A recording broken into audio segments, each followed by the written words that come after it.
Hey friends, Ash here with Gents. Today I've got a really exciting fragrance for you guys. This is a fragrance that I've wanted to own for years, for a really long time.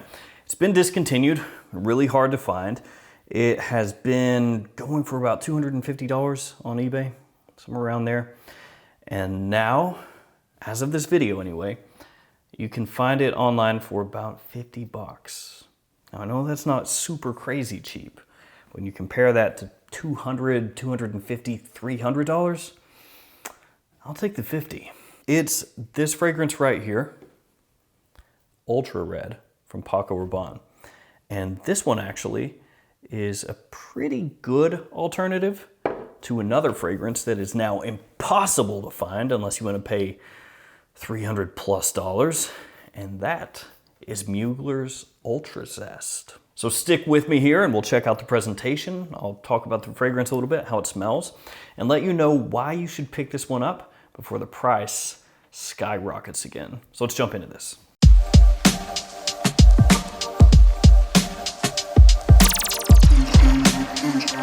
First off, guys, let's go ahead and check out the presentation really quickly, and it is a cool presentation. Some of you are gonna think this is tacky looking. Personally, I like this one a lot. It is kind of Paco Rabanne style, after all, to do a different bottle.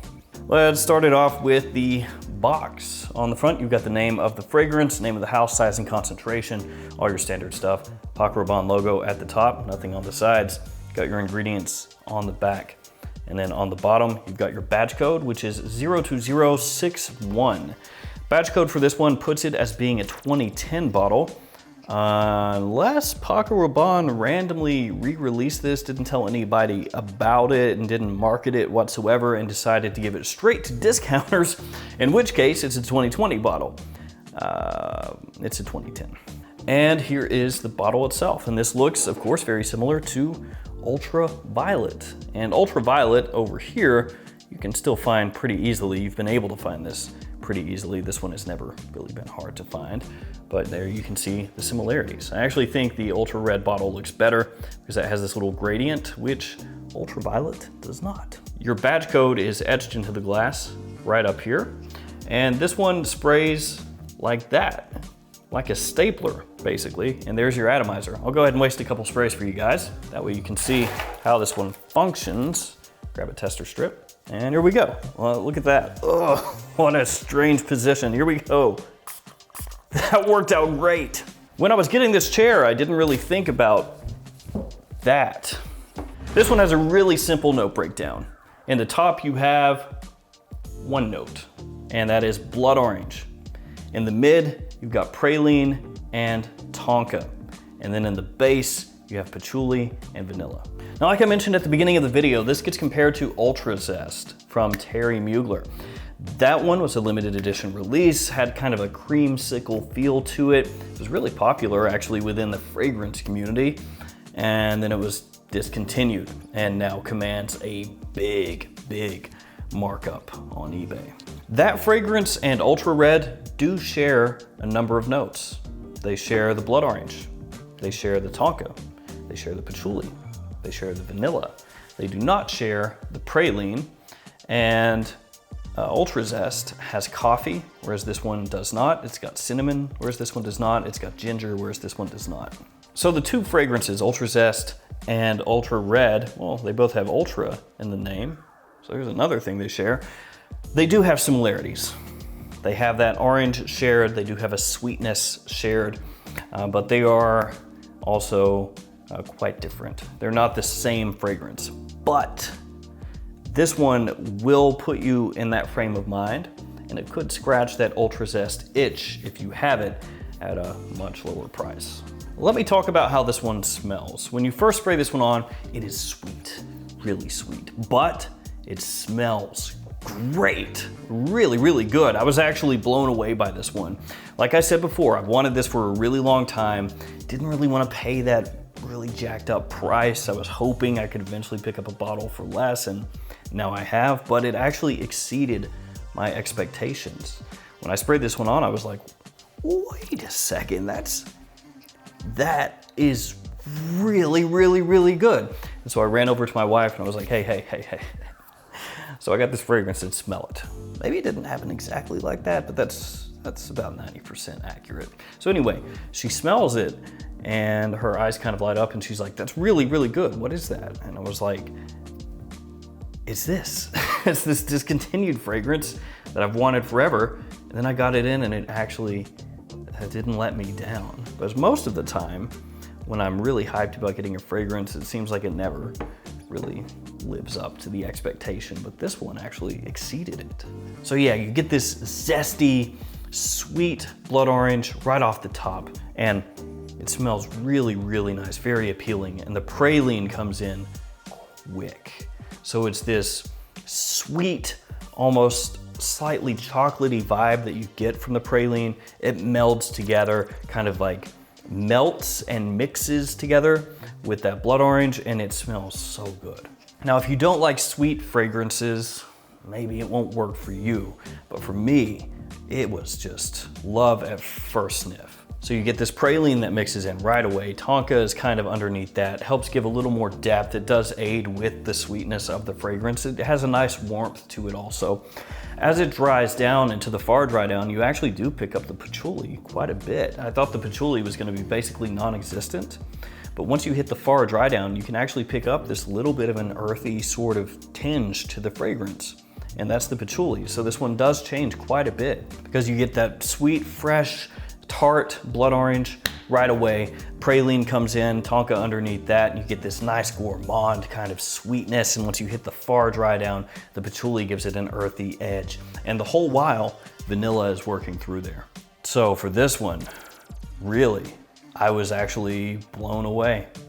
I really, really, very much love this one, to the point that I ordered a second bottle. So I have this one and another one on its way. And Ultraviolet is a fragrance that I like, but this is no comparison to this. Ultra Red is much better, all the way.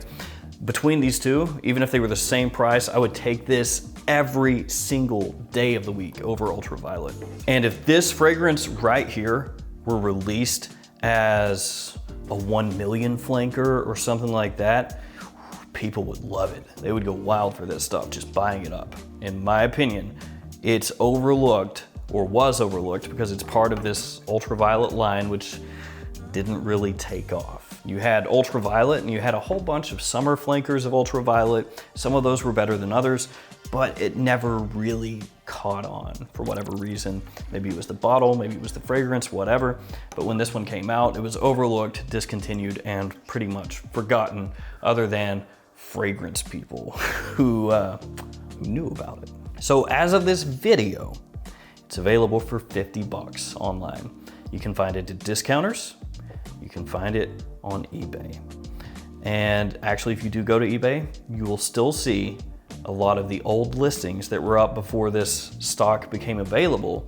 And like I said, they're asking for over $200 per bottle. Now, what this appears to be is old stock that was found and made available.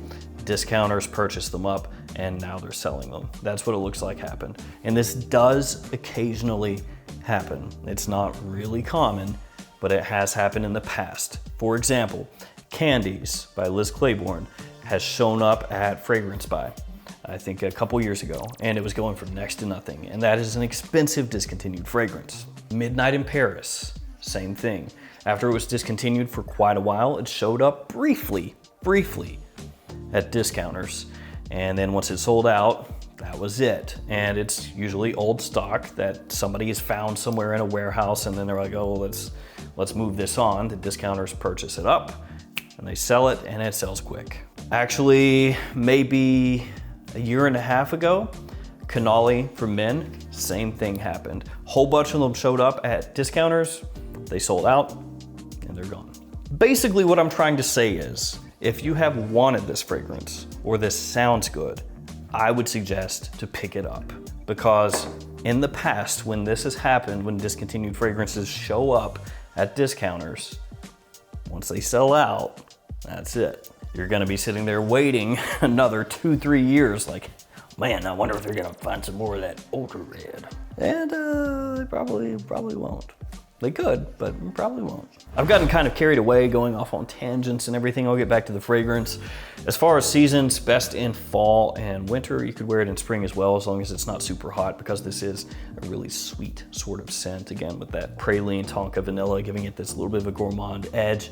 So better for cool weather or moderate weather.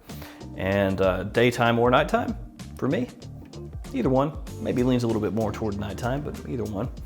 And performance, projection, actually a bit above average, projects pretty well for the first hour and a half or so. And longevity, also above average for me. This one lasts over 7 hours on my skin, and if you go heavy, it'll last longer. Now, some people with ultraviolet say they get really good performance, some say they get really bad performance. This one does outperform this one for me. When I first saw this one pop up at discounters, I thought to myself, no way. I've been wanting that and looking for a bottle for a decent price for years, legitimately years. So when I saw that, I was like, what? Just kind of bought it, love it. Absolutely love it. 50 bucks right now, worth every single penny. Like I said, already bought a second bottle for myself because I want to make sure if, you know, anything happens for some reason, I like knock this off a shelf and break it or something like that, that I have a bottle. That's how much I like this. And that was the second time I wore it. I was like, yep, gotta buy another one. So I'll link below where you can pick that one up. They had it at FragranceNet and FragranceX. It is already sold out at FragranceNet. So FragranceX, as of this video, the only discounter that has it.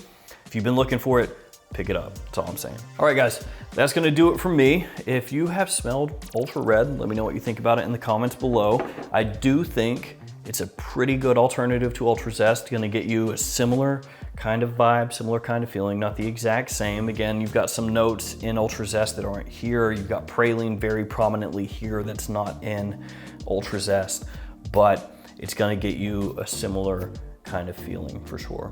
And I would think if you do like Ultra Zest, that you'll like this one as well. All right, that's gonna do it. As always, thanks for hanging out with me today. Thanks for all your support. Stay safe out there. And I'll see you guys tomorrow with another fragrance video. See you guys later.